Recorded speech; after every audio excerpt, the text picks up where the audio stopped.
یہ module related ہے evolution of globalisation سے، کہ گلوبلائزیشن کا پروسیس کس طرح ایوالو کر رہا ہے. اگر ہم دیکھیں overall international trade organization کو اسٹیبلش کیا گیا، جو کہ گیٹ کی فارم میں پراپرلی اسٹیبلش ہوئی، اور اس کے بعد وہ اب ورلڈ ٹریڈ آرگنائزیشن کی شکل میں کام کر رہی ہے. تو اس کی پوری ایفرٹ یہ تھی کہ ملٹی لیٹرل ٹریڈ نیگوشیشن کے ذریعے کنٹریز کو ایک دوسرے کے قریب لایا جائے، اور کنٹریز جو ہیں وہ ایک دوسرے کے ساتھ زیادہ سے زیادہ ٹریڈ کریں، ٹریڈ کے سارے پرسپیکٹو جو ہیں ان کو ایکسپلوئٹ کریں. اب اس سلسلے میں جو میجر رول پلے کیا وہ یوراگوئے راؤنڈ کا تھا، کیونکہ اس راؤنڈ میں بیسیکلی جو چیز طے پائی وہ یہ تھی کہ ایگریکلچر جو ہے، جو کہ پہلے فوکس نہیں کیا گیا، اور اسپیسیفکلی آپ کو پتا ہے کہ ڈیولپنگ کنٹریز جو ہیں وہ ایگریکلچر میں اور ٹیکسٹائل میں یا پیرلز میں وہ کمپیٹیو ایڈوانٹیج ہولڈ کرتی ہیں. تو یہ پہلے کنٹریز جو ہیں، خاص طور پہ انڈسٹریل کنٹریز یا ڈیولپ کنٹریز، انہوں نے بہت ہائی ٹیرف رکھے، انہوں نے بہت زیادہ پروٹیکشنزم دی اپنے ایگریکلچر سیکٹر کو، اپنے ٹیکسٹائل کو، پیرلز کو. تو اس کی وجہ سے جو ڈیولپنگ کنٹریز تھی ان کے پاس بہت کم سکوپ تھا کہ وہ اس ایریا میں ٹریڈ کر سکتی. اب پرابلم یہ ہے کہ جو ڈیولپنگ کنٹریز ہے ان کا سرپلس جنریٹ ہوتا ہے ایگریکلچر میں، ان کا سرپلس جنریٹ ہوتا ہے ٹیکسٹائل میں، پیرل میں، لیکن وہ سرپلس کو انٹرنیشنل مارکیٹ میں انڈسٹرائز کنٹریز کو سیل نہیں کر سکتی تھی. اب یہ ریسٹرکشن جو پروٹیکشنزم ہے اور جو ایگریکلچر کے اوپر ہائی ٹیرف ہے ان کو کٹ کرنے کے لیے ورلڈ ٹریڈ آرگنائزیشن نے یوراگوئے راؤنڈ میں بہت زیادہ اس کے اوپر فوکس کیا. سیکنڈ تھنگ جو امپورٹنٹ ہے یہاں پہ وہ تھی جو agreement on trade related investment measures. کیا جب کوئی کنٹری انوائٹ کرتی ہے فارن انویسٹمنٹ کو کہ ہمارے ملک میں آ کے انویسٹمنٹ کریں، تو اس کنٹری کو ایک سچویشن کریٹ کرنی ہوتی ہے اپنی کنٹری میں، تاکہ وہ انویسٹرز جو باہر سے آ رہے ہیں وہ وہاں پہ آ کر فیسیلیٹیٹ ہوں، وہ ایزیلی انویسٹ کر سکیں، وہ اپنے پیسے میں کو اچھے طریقے سے انویسٹ کر کے اس سے پراپرلی پروفٹ جنریٹ کریں اور اس کو ریمٹ بیک کر سکیں. اب یہ ساری سچویشن جو ہے اس کے لیے انویسٹمنٹ اپرچونٹیز، انویسٹمنٹ اسکوپ اور جو ایزمنٹ آف بزنس ہے، یہ ساری کی ساری انوائرمنٹ کریٹ کرنے کے لیے ایک سچویشن ضروری ہوتی ہے، جس کے لیے یہ ٹریمز کا جو ایگریمنٹ تھا اس کے اوپر بھی فوکس کیا گیا کہ ٹریڈ ریلیٹڈ جو انویسٹمنٹ میئرز ہیں وہ کیا ہونے چاہیے اور اس میں کس کس طریقے سے آگے کی تو بڑھنا ہے کنٹریز نے. پھر general agreement on trade in service, جو سروس کا ایریا جو تھا وہ پہلے اس میں انکلوڈ نہیں ہوتا تھا، زیادہ تر فوکس جو ہوتا تھا وہ گڈس کے اوپر تھا. اب سروسز کو بھی فوکس کیا گیا، اور سروسز میں آپ کو پتا ہے کہ کنسلٹنسی کی سروسز ہے، لیبر ہے، لیبر ریسورسز ہیں جن کو آپ موو کر سکتے ہیں ایک کنٹری سے. تو اس یہاں پہ پھر وہ مائگریشن کا، امیگریشن ان کے پرسپیکٹو آ جاتے ہیں کہ کس طرح آپ نے فیسیلیٹیٹ کرنا ہے لیبر کو کہ وہ ایک بارڈر سے دوسرے کنٹری میں موو کر جائے، اور خاص طور پہ جس کنٹری میں شارٹیج ہے لیبر کی وہاں پہ وہ لیبر اویلیبل ہو جائے، اور کون سی ریسٹرکشنز ہیں جو عام طور پہ لیبر کو ایک کنٹری سے دوسری کنٹری میں موو کرنے میں پرابلم کرتی ہیں، ان کو کس طرح مینیمائز کرنا ہے، ان ہیسلز کو کس طرح اوور کرنا ہے. سیکنڈلی یہ ہوا کہ جو ورلڈ ٹریڈ آرگنائزیشن تھا یہ مراکش ایگریمنٹ جو 1994-95 میں ہوا تھا اس کے نتیجے میں اسٹیبلش ہوا تھا.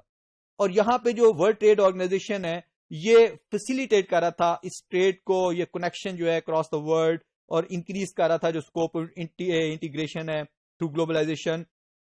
ٹریڈ ایگریمنٹ کو ایڈمنسٹر کر کے. یعنی اس نے ایک ٹریڈ ایگریمنٹ جتنے ہو رہے تھے کنٹریز کے درمیان جو اس کو ایڈمنسٹر کر رہا تھا، اس کو پراپرلی فالو کر رہا تھا، ڈیزائن کر رہا تھا، اور کنٹریز کو انفورس کر رہا تھا کہ اس کو فالو کریں. اس کے علاوہ جو انٹرنیشنل آرگنائزیشن ہے ان کی کوآپریشن کو انشور کر رہا تھا کہ اگر کسی جگہ پر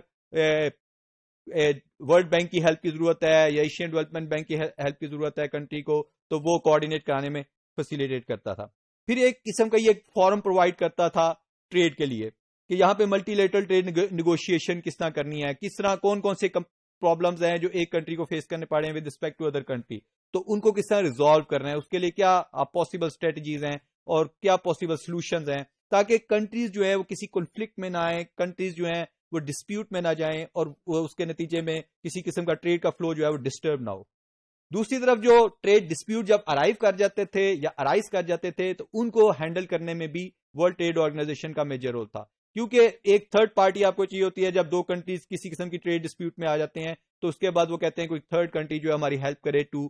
ریچ ٹو سم کنکلوژن اور کوئی ریزولوشن کو ڈیولپ کرنے میں. تو یہ ورلڈ ٹریڈ آرگنائزیشن نے ایک فارم پرووائڈ کر دیا اور ہینڈلنگ فیسلٹی پرووائڈ کر دی تاکہ اس قسم کے جو ڈسپیوٹ ہیں ان کو پراپرلی منیمائز کیا جا سکے یا ٹوٹلی ریموو کیا جا سکے. اس کے علاوہ جتنی ٹریڈ پالیسیز، اب ٹریڈ پالیسیز کا پرپز یہ ہوتا ہے ہر کنٹری میں کہ میکسیمائز کریں ٹریڈ کو، تاکہ کنٹریز کی انٹیگریشن زیادہ انکریز کر سکے ورلڈ کے ساتھ, اوپننس انکریز ہو. اب یہ چیز جو ہے ٹریڈ پالیسیز کو چونکہ ہر کنٹری کے اپنے ڈسپوزل پہ ہوتا ہے کہ اس ٹریڈ پالیسی کو پوری طرح فالو کرے یا نہ کرے, تو اس چیز کو مانیٹر کرنے کے لیے ورلڈ ٹریڈ آرگنائزیشن جو ہے وہ اپنا رول پلے کر رہی تھی, تاکہ انشور کیا جا سکے کہ over the time integration is going to increase, کہ اوپننس جو ہے وہ زیادہ ہو رہی ہے اور کنٹریز ایک دوسرے کے فردر کلوز آ رہی ہیں. اس کے علاوہ جو ٹیکنیکل اسسٹنٹ اور ٹریننگ وغیرہ کا اسکوپ ہے وہ بھی ورلڈ ٹریڈ آرگنائزیشن نے اپنے سر پہ لیا ہوا تھا, کہ ورلڈ ٹریڈ آرگنائزیشن جو ہے اگر کسی قسم کی کوئی پرابلم آتی ہے آپ کو ٹریڈنگ میں, بزنس میں اکراس دا کنٹریز, تو وہاں پہ ہم آپ کو ٹریننگ بھی دے سکتے ہیں اور آپ کو کسی قسم کی فیسلٹیز بھی دے سکتے ہیں. اب اگر ہم دیکھیں کہ کیا اس سارے پروسیس کا کیا آؤٹ کم کیا ہوا اور کس طرح سچویشن چینج ہوئی اوور دا ٹائم, تو دو آپ گراف دیکھیں گے یہاں پر. ایک تو ٹیرف سے ریلیٹڈ ہے کہ ٹیرف کس طرح چینج ہوئے ہیں, اور اس کے ساتھ ساتھ جو ورلڈ ٹریڈ آرگنائزیشن کی نے ٹریڈ کو ایکسپینڈ کیا ہے وہ کس طرح چینج کیا ہے. اب دیکھیں ٹریڈ والیوم ہے, یہ ورلڈ ٹریڈ آرگنائزیشن کے جو ممبر کنٹریز ہیں ان کا ٹریڈ والیوم جو کہ انکریز کرتا گیا ہے. بے شک اس میں ویریشن ہے, اس کا مطلب ہے کہ انسٹیبلٹی ہے, ٹریڈ جو ہے وہ انکریز کر رہی ہے not with stability but with instability, لیکن یہ انسٹیبلٹی بہت زیادہ شارپ نہیں ہے. مطلب یہ کچھ ٹائم پیریڈ ایسے ضرور ہیں کہ جس میں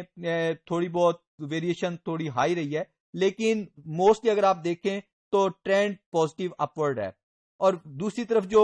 جی ڈی پی ہے ان کنٹریز کا, جو ممبر کنٹریز ہیں ورلڈ ٹریڈ آرگنائزیشن کی, وہ کنسسٹنٹلی رائز کرتا گیا ہے. تو ایک چیز تو یہ ہے کہ دونوں کا ڈائریکٹ ریلیشن شپ ہے کہ جب گلوبلائزیشن انکریز کر رہی تھی تو کنٹریز جو جن کا جی ڈی پی انکریز کر رہا تھا, جو کہ member of world trade organization ہے, انہوں نے ٹریڈ بھی ایکسپینڈ کی. دوسری طرف اگر ہم دیکھیں تو اس میں میجر رول جو پلے کیا ہے وہ ٹیرف نے کیا ہے. ٹیرف بہت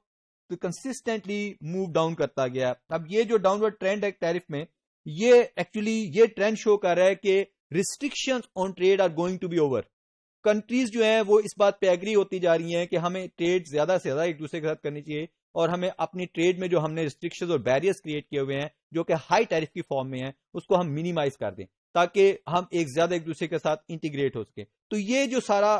پروسیس ہوا ہے اوور دا ہسٹری, اگر آپ دیکھیں 1947 سے لے کے 2001 تک کا ڈیٹا یہ شو کر رہا ہے, تو اس کا مطلب ہے کہ جو انٹرنیشنل ٹریڈ آرگنائزیشنز ہیں انہوں نے کوئی نہ کوئی پازیٹیو رول پلے کیا ہے اور اس کا کوئی پازیٹیو آؤٹ کم اپیئر ہوا ہے. تو اسی وجہ سے اکانومیز ایک دوسرے کے زیادہ قریب آئی ہیں اور گلوبلائزیشن کا پروسیس زیادہ افیکٹولی آبزرویبل ہے.